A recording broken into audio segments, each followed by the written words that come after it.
Picture this. It's 1937. The soft hum of twin engines echoes through the skies above the Pacific Ocean. The sun is right overhead. The sky stretches endlessly, and inside that shiny silver airplane sits a woman whose courage could rival the tallest mountains. You know her name, Amelia Earhart. A woman who didn't just chase dreams, she chased the horizon itself. Her ultimate mission? To fly all the way around the world. But here's the thing. This isn't one of those stories with a neat, happy ending. Nope. This is one of history's greatest mysteries, a mystery that, after more than 80 years, still refuses to give up its secret.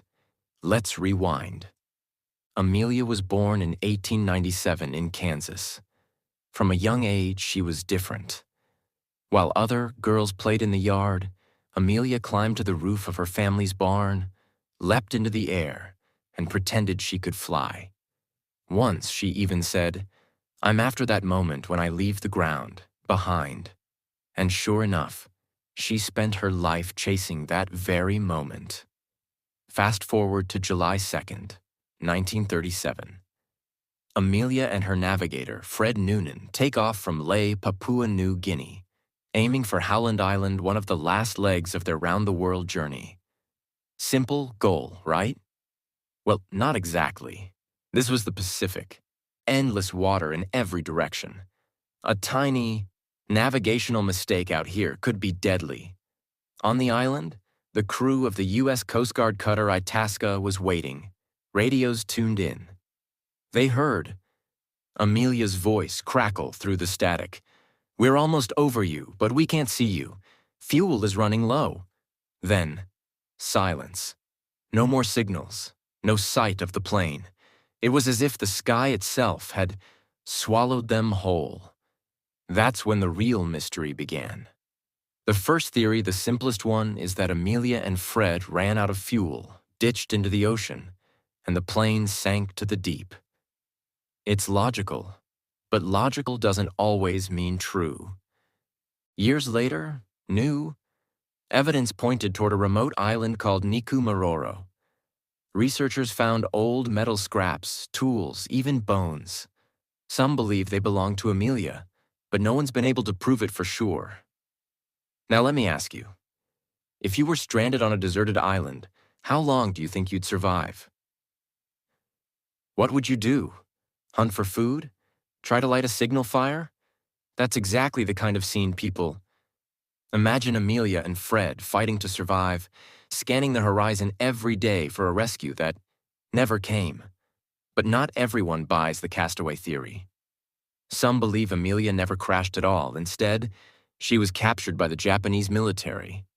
Remember, tensions between the US and Japan were high in 1937, and her route took her dangerously close to Japanese-held territory.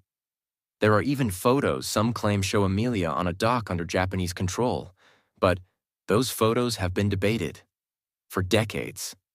Then there's the wildest theory of all, that Amelia survived and lived under a new identity in the United States. Hard to believe, right? But there are people who swear she came back and lived quietly for years. The big question is, why would she do that? And that's where the mystery deepens again. What's wild is that the search for Amelia still hasn't stopped. Modern teams are scanning the ocean floor with robotic subs, sifting through satellite imagery, chasing every tiny lead. And yet, every time we think we're close to the truth, it slips away again. And maybe that's why her story has become more than just history. Amelia Earhart isn't just a pilot, she's a symbol of courage, of chasing the impossible, of breaking every rule and book. And maybe, just maybe, the fact that she was never found is exactly what keeps her legend alive. So here's the thing. Sometimes not having an answer is the answer. Maybe we'll never know where she went. But the not knowing, the mystery itself, that's what makes her unforgettable. And I'll leave you with this. Some flights aren't meant to land because they're destined to live forever in the sky.